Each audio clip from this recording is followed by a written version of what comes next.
Praise the Lord, ye hands adore him. Praise him, angels in the high. Sun and moon rejoice before him. Praise him, all ye stars of light. Hallelujah, amen, hallelujah, amen.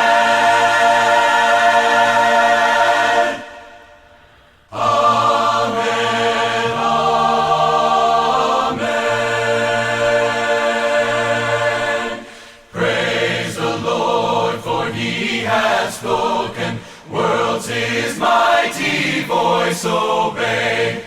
Laws which never shall be broken. For their guidance he hath made. Hallelujah, amen, hallelujah, amen. Magandang umaga po mga kaibigan. Ito na naman ang programang Alamin ang iyong Biblia, Know Your Bible Program, na marinig nyo every Sunday dito po sa Radyo GMA DWRA, Barangay FM 92.7, broadcasting from Baguio City. Ang inyong po lingkod na nagbibigay ng mensahe, Brother Dan Oliva. Ang programang ito ay sponsored po ng World Radio International through White Sparrow Road Church of Christ and West Monroe, Louisiana, USA. Ito pong unang mensahe natin sa taong 2021. Binabati natin ng magandang at Happy New Year ang lahat nating listeners and viewers, the whole Philippines at sa ibang panig ng ating mundo. Bago natin talakayan ang ating paksa sa bang ito, ibig ko pong batiin ang mga bagong kasal, sina Alvin Chris Rialin in Jessa Bernardo de Vera na ikinasal noong Lunes, December 28, 9 o'clock in the morning, doon po sa Adriano Events, Barangay Banding, Putorobio, Pangasinan. Happy wedding at nawa ang inyong life ngayon ay magiging masagana, masaya para sa Panginoon. At gusto rin nating ipabatid sa ating mga listeners and viewers na si Alvin, Chris at Jessa po ay naging donor sa ating programa. And one way or another, nagbigay po sila ng contribution para patuloy ang ating pangaral sa Ebanghelyo ng ating Panginoon Kristo. This morning, we are going to discuss the question, who are the 144,000? Sino ang mga taong ito, ang 144,000 katao? 144,000. Sino ba ang mga taong ito? Ang ating pong teksto ay mababasa sa Revelation chapter 7 verse 4 and Revelation chapter 14 verse 3. Yun po yung dalawang bersikulo kung saan doon binabanggit yung 144,000. A certain religious group claims that exactly 144,000 will be resurrected to heaven and spend eternity with God and with Christ. So isa pong grupo sa reliyon, hindi na natin babanggitin yung kanyang pangalan, ay nagsasabi na eksakto na 144,000 daw ang mabubuhay na muli at sila ay pupunta sa langit at doon ay magiging kasama ng walang hanggang ang Panginoong Diyos at pati na rin ang ating Panginoong Jesucristo. Yun po ang kanilang pinakadoktrina. Ngayon, ang kanilang pagtuturo na ito ay binabatay po nila sa Apokalipsis Kapitulo 7 at Kapitulo 14 at ito po ay tatalakayin natin sa umagang ito at ipapakita natin na ang kanilang pangunawa o interpretasyon ay lumalaban sa turo ng Biblia. Their claim are based mainly on the book of Revelation chapter 7 and chapters 14, which we shall examine in this study and will also show that their interpretation conflicts with real biblical teaching. The rationale for this study is based from the book of John, chapter 8, verse 32, where Christ said, "You shall know the truth, and the truth shall make you free. So ang dahilan po at ang rason kung bakit natin pinag-aaralan ito ay ang Juan 8:32, ang 32, kung saan ay sinabi ng ating Panginoong Kristo, malalaman ninyo ang katotohanan, at ang katotohanan ang siyang magpapalaya sa inyo. Ngayon, dako na po tayo sa discussion o pagtalakay sa paksa o sa katanungan, sino ang 144,000 na tao? Isang libo, mahirap po sa wikang Pilipino, 144,000 na lang po, mas madaling sabi. The number 144,000 is not a literal number but a symbolical number. Ang numero na ito, 144,000, mas madali pong sabihin sa Espanyol, 144,000, hindi po sa literal na numero. At ito po ay symbolical or spiritual. The number 12 in the Bible is symbolic of God operating in the world. So yung numero 12, ang ibig pong sabihin niyan, ang Diyos ay nagtatrabaho dito sa ating mundo. So pag sinabi nating 12, it is the idea that God has an organized religious group. O mayroon siyang itinayo na grupo na reliyon, mayroon siyang itinayong iglesia, at noong kapanahonan ng mga lumang tipan, mayroon din siyang mga tao na pinili. At alam natin na yung mga taong yun ay tinatawag sa wikang Ingles na mga Israelites. At sa Tagalog, Israelitas. Now, how did they arrive at the number 144,000? What is the computation of the 144,000? How did they arrive at this computation? Well, the computation is 12 times 12. Times equals 144 times 100,000 or 1,000. So, magiging 144,000. Saan po nagaling yung number 12? Well, 12, there were 12 tribes of Israel. There were also 12 apostles of our Lord. So, the number 12 is very, very significant in the Bible. And of course, number 1,000 also. So, pag titingnan natin, 144,000 actually is taken 12,000 from each tribe of the Israelite nation. 12,000 sa bawat lipi o tribo ng bansang Israel. Yun po yung computation nila. But about the number 1,000, the number 1,000 is symbolic of the idea of completeness or fullness in quantity. Pag sinabi nating 1,000, ang ibig po sabihin, kompleto, ganap. May mga example po tayo sa Biblia. For example, in the book of Deuteronomy, chapter 1, verse 11, in the Old Testament, it says there, may the Lord increase you 1,000 times over. Ikaw sana ay palaguin ng Panginoon Diyos ng 1,000 beses. So that's an expression meaning completeness or fullness. Another passage is in the book of Psalms, chapter 105, verse 8, which says, He remembers forever His covenant, the pact imposed for 1,000 generations. Naalaala niya ng walang hanggang ang kanyang ipinangako, at ang pangako na yan ay mangyayari sa mga 100,000 henerasyon o lipi o lahi. So that's what an expression which means completeness or fullness. Marami pa pong bersikulo tungkol sa significance ng number na 1,000, pero hindi na po natin babanggitin yan. So pwede kong ibigay yung references if you will go to our website www.Christian World Ministry. Nandun po yung mga video sermons ko. At the same time, nandun din po yung outline doon sa online news magazine po ng Churches of Christ all over the world. So from the context, pag sinabi natin context, we refer to the chapter 7 of Revelation. From the context itself, we see that the 144,000 cannot be understood as literal.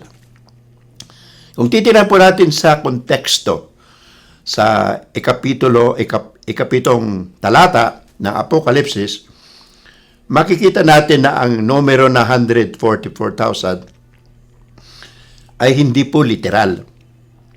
Ayon sa Apokalipsis, chapter 7, verse 4. It says there, of all the tribes of Israel, 12,000 each. So, bawat tribo ay bibilangin yung tinatawag na 12,000 each. So, kung labing dalawang tribo times 12,000, so that will amount to 144,000. Now, when John wrote the book of Revelation, the year was about between 96 to 98 Anno Domini, or in the year of the Lord. So, in the first 100 years of the year of the Lord, or Anno Domini, this particular book was written.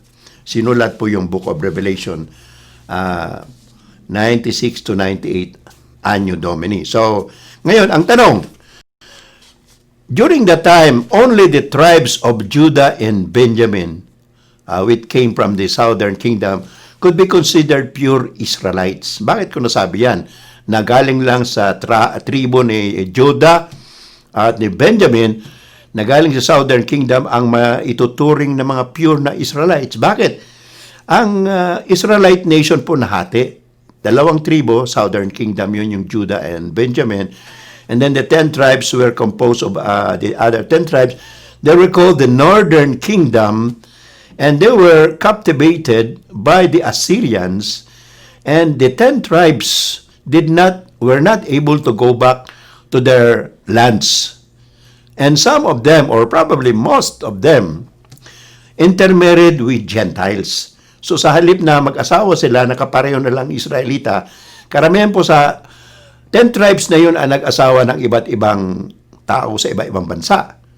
Ang example po nito ay yung mga Samaritans during the time of the apostles and Christ. The Samaritans were half Jews and half Gentiles, half Israelites and half Gentiles. In other words, sila po yung mga mistiso ng mga Israelita. And that is why the Jewish people did not like them so much, because hindi po sila puro na mga Israelita. Alright. Another reason why 144,000 could not be considered literal is this strange arrangement of the 12 tribes. Ang panganay po sa 12 tribes is si Reuben. Pagkatapos sumunod sa Simeon, si Levi, Judah. Si Judah po pang-apat. Pero in the book of Revelation chapter 7, yung arrangement po ng 144,000, Revelation chapter 7 verse 5, nauuna po si Judah. Bakit nauna si Judah?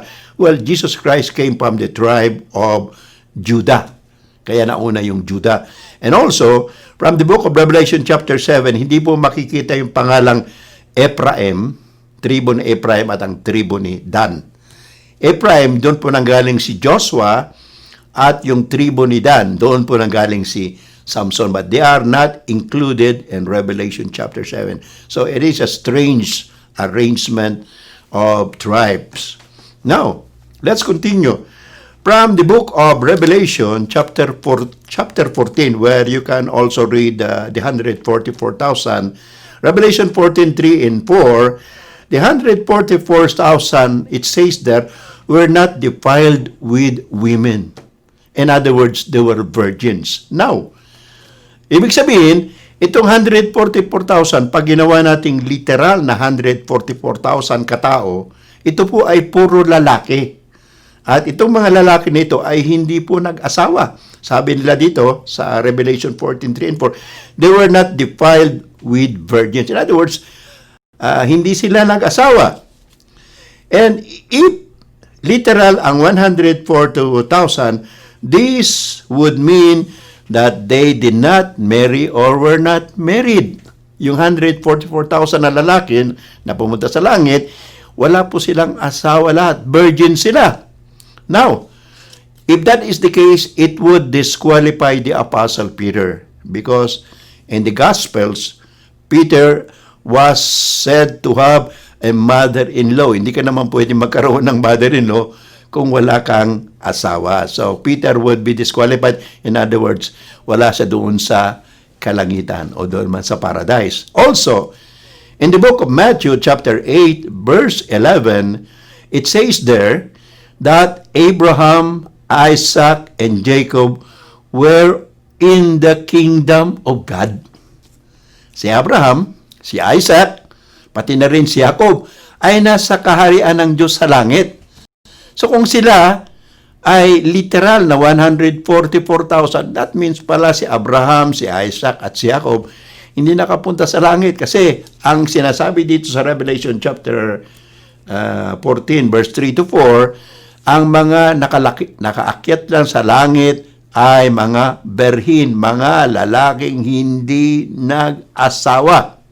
And another thing, if 144,000 is literal virgins, mga lalaking hindi nag-asawa, it would mean that getting married or having a relationship with a woman would be sinful. Kasi sinabi doon, these 144,000 were men who were virgins and they did not defile themselves with women. In other words, parang ini-imply o sinasuggest doon na ang pag-aasawa ay kasalanan. Of course, sinabi yan ni Apostle Paul sa 1 Timothy chapter 4 that the doctrine of not getting married or the doctrine of celibacy is a doctrine of the demons. Doktrina po ng demonyo, ang doktrina na bawal ang mag-asawa. Pag-aaralan po natin yan in the future.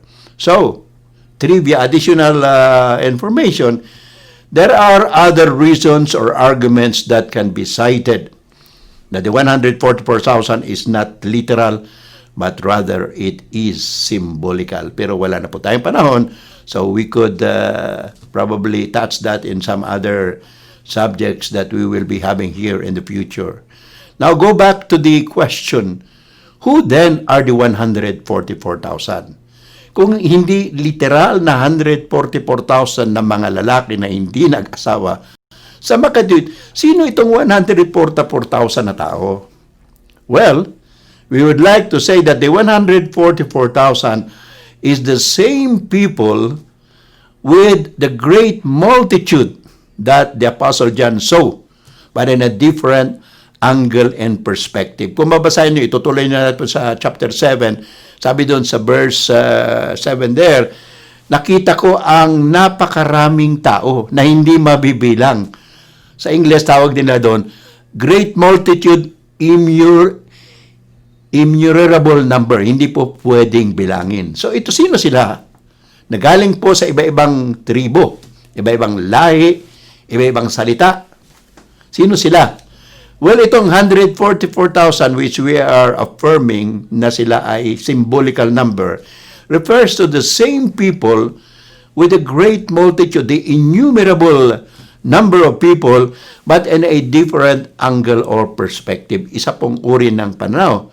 The 144,000 therefore are what you call symbolical, and it pertains or refers to the church on earth that has been sealed with the seal of God. Ulitin ko po. Ang 144,000, ang symbolical number, ay patungkol po sa iglesia na nandito sa lupa na minarkahan o sinelyuhan ng Panginoong Diyos. In other words, it refers to the church from the time of the apostles until the time when Christ will return. Yun po yung great multitude. At sa isang pananaw, 144,000, symbolical number po. Paano natin alam yan? Well, in the book of 2 Corinthians, chapter 1, verse 22, the Apostle Paul said, God sealed us and had given us the earnest of the Spirit in our hearts. Sabi ni Apostle Pablo, sinelyuhan, minarkahan tayo ng Diyos. What is the mark of ownership? What is the stamp of ownership that Christians receive from God? Well, sabi ni Apostle Paul, it is when He had given us the earnest of the Spirit in our hearts. Nang ibinigay niya ang guarantee ng Espiritu sa ating mga puso. The word guarantee comes from a Greek word which means down payment. Kapag ikaw ay bumili ng appliance, magbibigay ka ng down payment, paunang bayad. So sabi ni Apostol Pablo, ang Espiritu Santo ay paunang bayad sa atin na tayo ay tatanggap ng mana natin sa kalangitan. How did we receive the Holy Spirit? Well, Acts chapter 2, verse 38, the Apostle Peter preached, sabi niya, repent and be baptized for the forgiveness of your sins, and ye shall receive the gift of the Holy Spirit. So, kailan natin tinanggap ang banal na Espiritu bilang gabay natin sa ating pamumuhay? When we were baptized, when we were forgiven of our sins. Acts chapter 2, verse 38, Acts chapter 5, verse 32. Isa pa pong talata, mababasa natin sa Efeso 1:13-14. This is what Paul said. In Christ, you were sealed with the Holy Spirit of promise, the earnest of our inheritance until the redemption of the purchased possession. Sa wikang Pilipino, sabi niya, sa kay Kristo tayo ay tinatakan, minarkahan ng Espiritu Santo na pangako ng Panginoon. Ito ay garantiya. Ito ay down payment ng ating mamanahin na tayo ay binili sa pamamagitan ng dugo ng ating Panginoon sa Kristo. Napakalinaw po mga kaibigan at mga kapatid na ang mga Kristiyano, lahat ng naniwala kay Kristo mula noon hanggang sa pagbabalik ni Kristo, ayun yung sila 144,000, sila rin yung great multitude na mga tao. At yan po ay mapapatunayan natin sa napakaraming talata o bersikulo sa Biblia. Kaya lang, mula na po tayong panahon, meron po akong listahan dito, mahigit sa 10, yung sinasabi nilang sealed with the Holy Spirit. Therefore, the 144,000 symbolically is also the great multitude coming out of tribulation. In other words, the church triumphant. Ang 144,000 po ay symbolical at ito po ay patungkol sa great multitude na napakarami at sila po ay lumabas mula sa kapigatian. In other words, they came out of trials and tribulations according to Revelation chapter 7 verse 9 to 17, and therefore ito po yung tinatawag nilang the victorious church or the church triumphant. Okay, yun pang ibig sabihin ng 144,000. Particularly, if you read the book of Revelation chapter 7 verse 9 and 14, it says, or it say, that the great multitude came from every nation, came from every tribe, came from every people, language, etc., etc.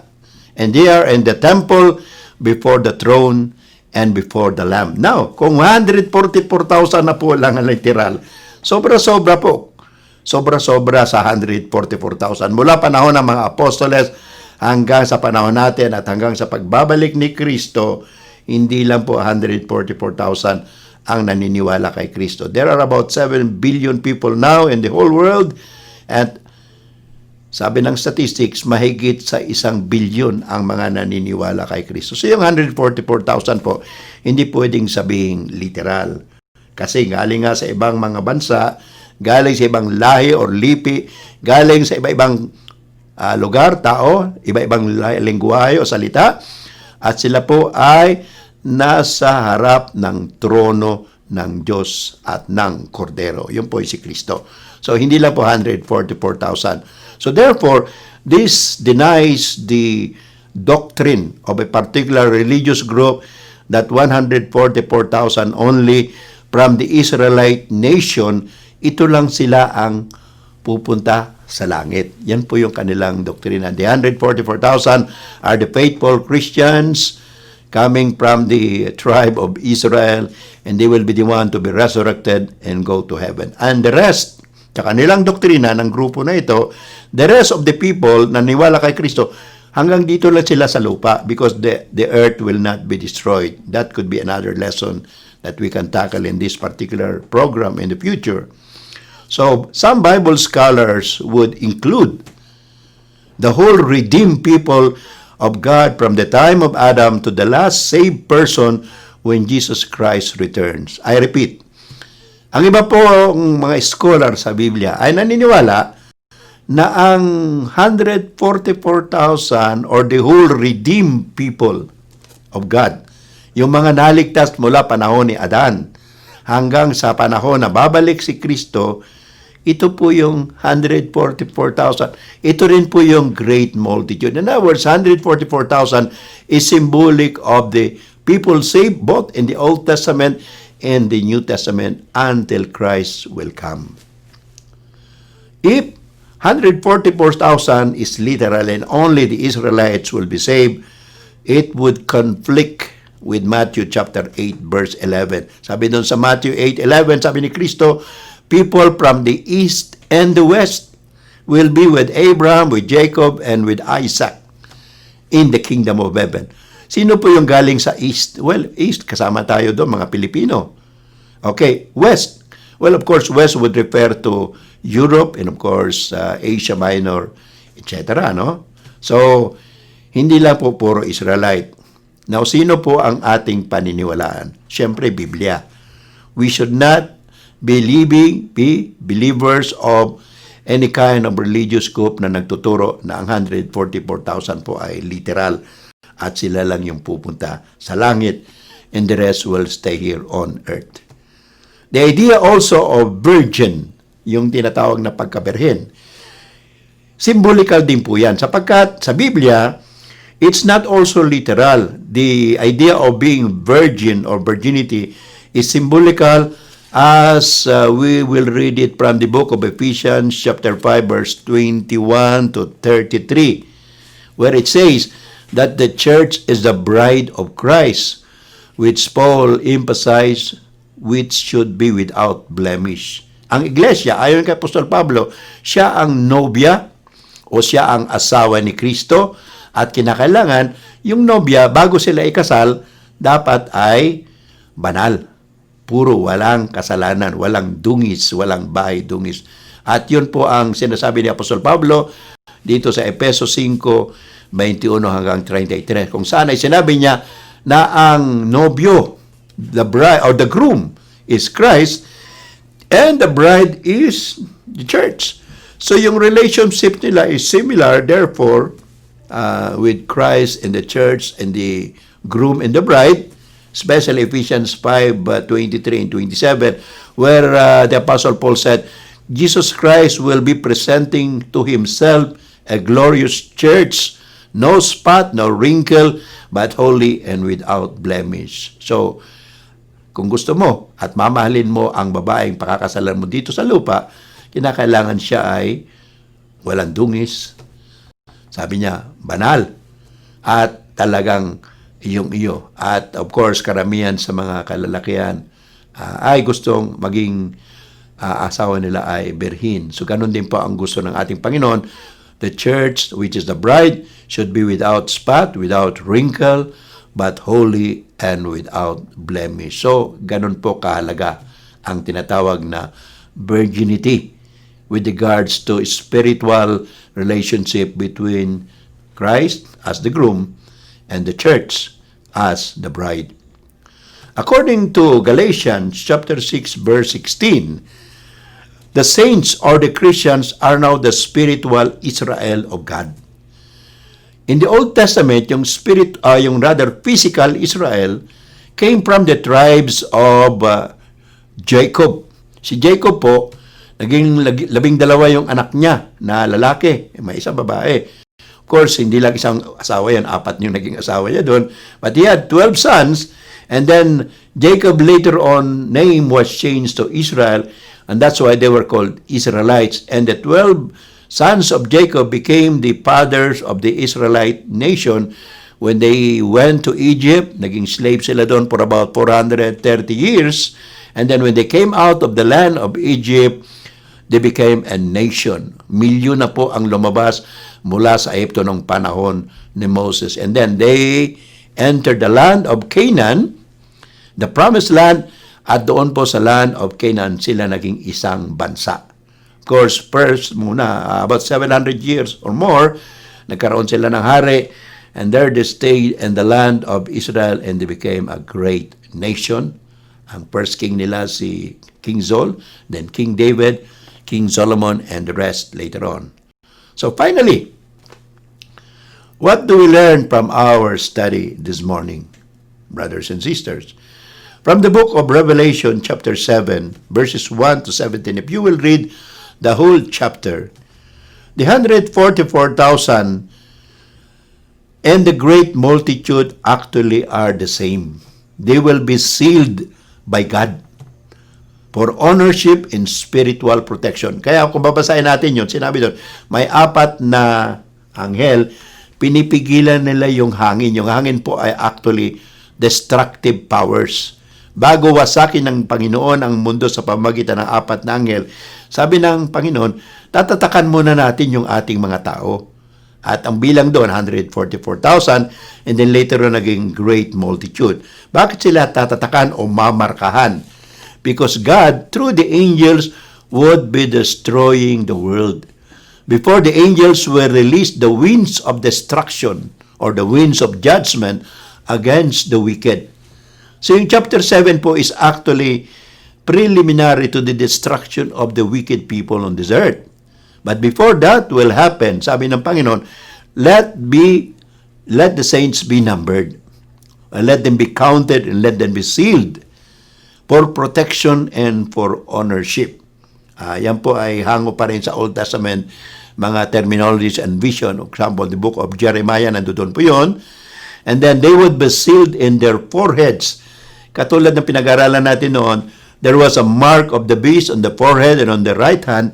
Now, God's servants will be marked or sealed on their foreheads, which is of course based on the book of Ezekiel chapter 9. Nandoon po yung similar idea of this. So, God knows His servants. God knows the 144,000, the great multitude, and He will protect them. Now, yung protection po ng Panginoon sa mga banal ay hindi po literal na protection, but more so on spiritual.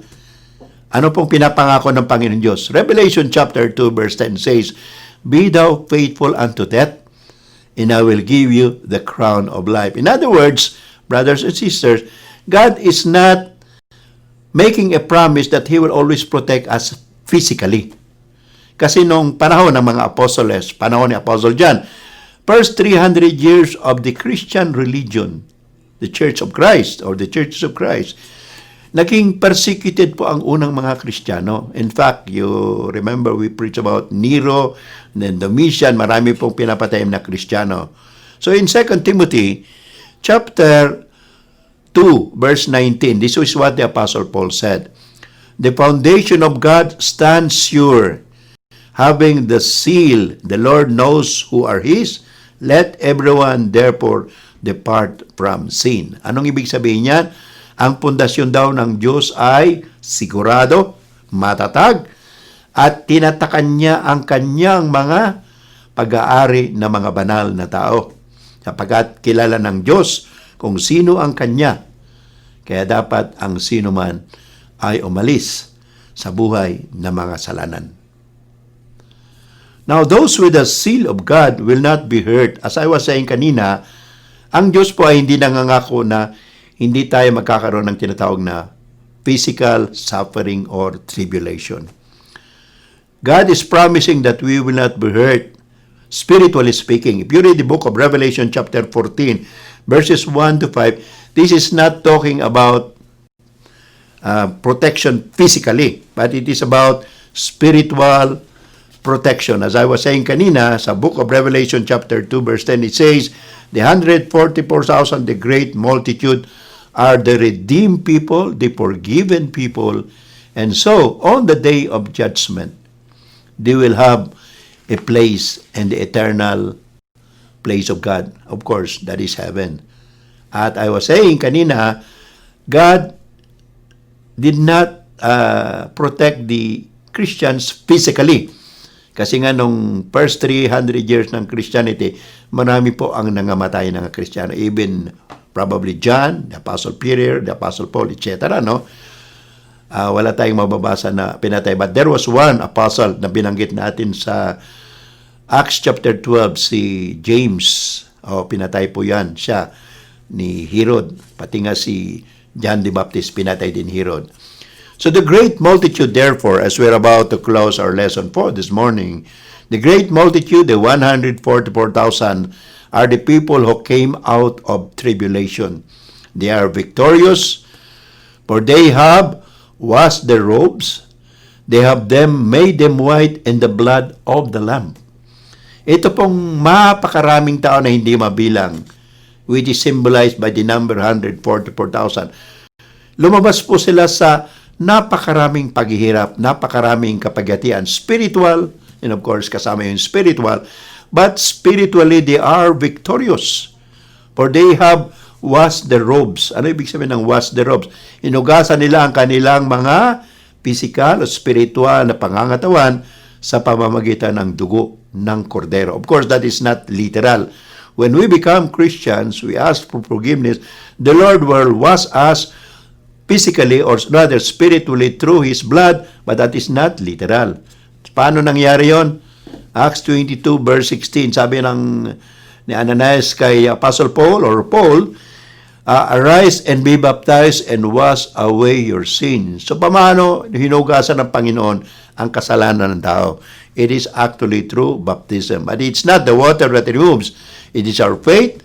It is our answer to God's rule or conscience, God's dictate or requirement, and He will only use the water to cleanse us from our sins. Acts 22 verse 16. And of course, 1 John chapter 1 verse 7. Pag tayo po ay naging Kristiyano na nakakasala tayo, sabi doon ni Apostle John, if we confess our sins, He is faithful and just to forgive us and to cleanse us from all sins or from all unrighteousness.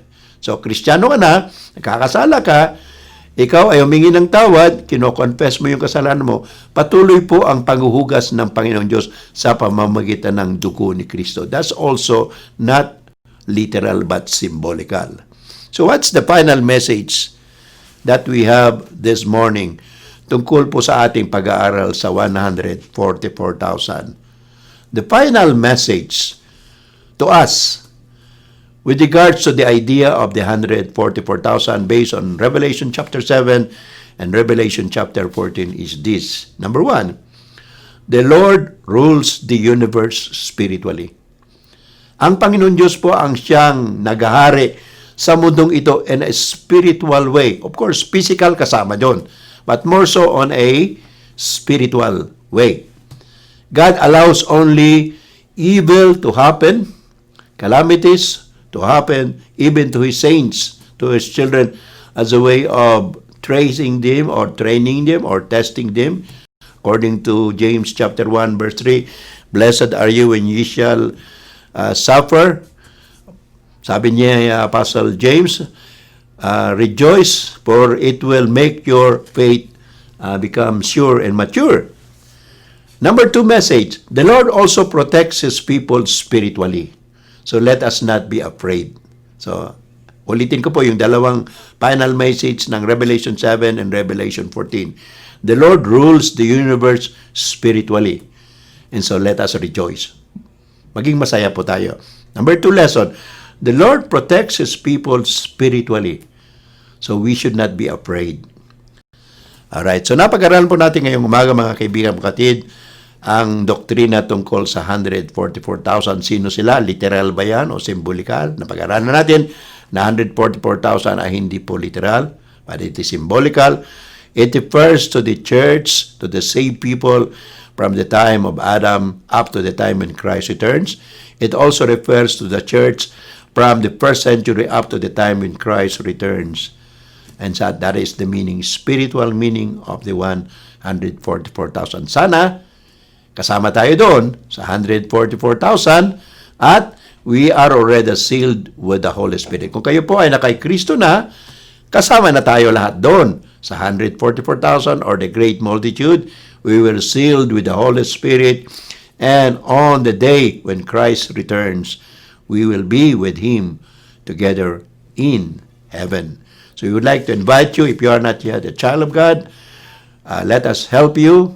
Believe the Word of God, study the Word of God, and confess your sins. And we are also inviting you, if you like to be baptized, we will be willing to help you. And of course, we would like to tell you that there are other services that we're offering aside from preaching here on the radio and of course the video. We have also personal Bible studies, counseling, and we also perform marriages for our members. And of course, even non-members basta related. And of course, may isang partido na member ng congregation. So, we'd like to thank you for your patient listening and patient viewing sa YouTube ng Know Your Bible program. We'd like to thank also Carl here for being our cameraman for so many occasions. And we would like to invite you to continually listen, like, subscribe to this channel. We like you and we love you. And thank you. Let's have a short prayer before we end our Bible study and lesson this morning. Our dear Lord, we thank you for the privilege of studying thy words. Thank you for thy words. Thank you for Revelation 7 and chapter 14 telling us that the saints are protected through the sealing by you and through the Holy Spirit. We pray, Lord, that you will guide us all throughout our life and that we will be faithful unto you until death will come. And we ask you, through thy Son, Jesus Christ, our Lord and Savior, bless all the listeners and the viewers also of this particular program. Through Christ, we ask all these things. Amen. Praise the Lord, ye hands, adore him. Praise him, angels in the high. Sun and moon rejoice before him. Praise him, all ye stars of light. Hallelujah, amen. Hallelujah, amen. Amen, amen. Praise the Lord, for he has spoken. Worlds his mighty voice obey. Laws which never shall be broken. For their guidance he hath made. Hallelujah, amen. Hallelujah.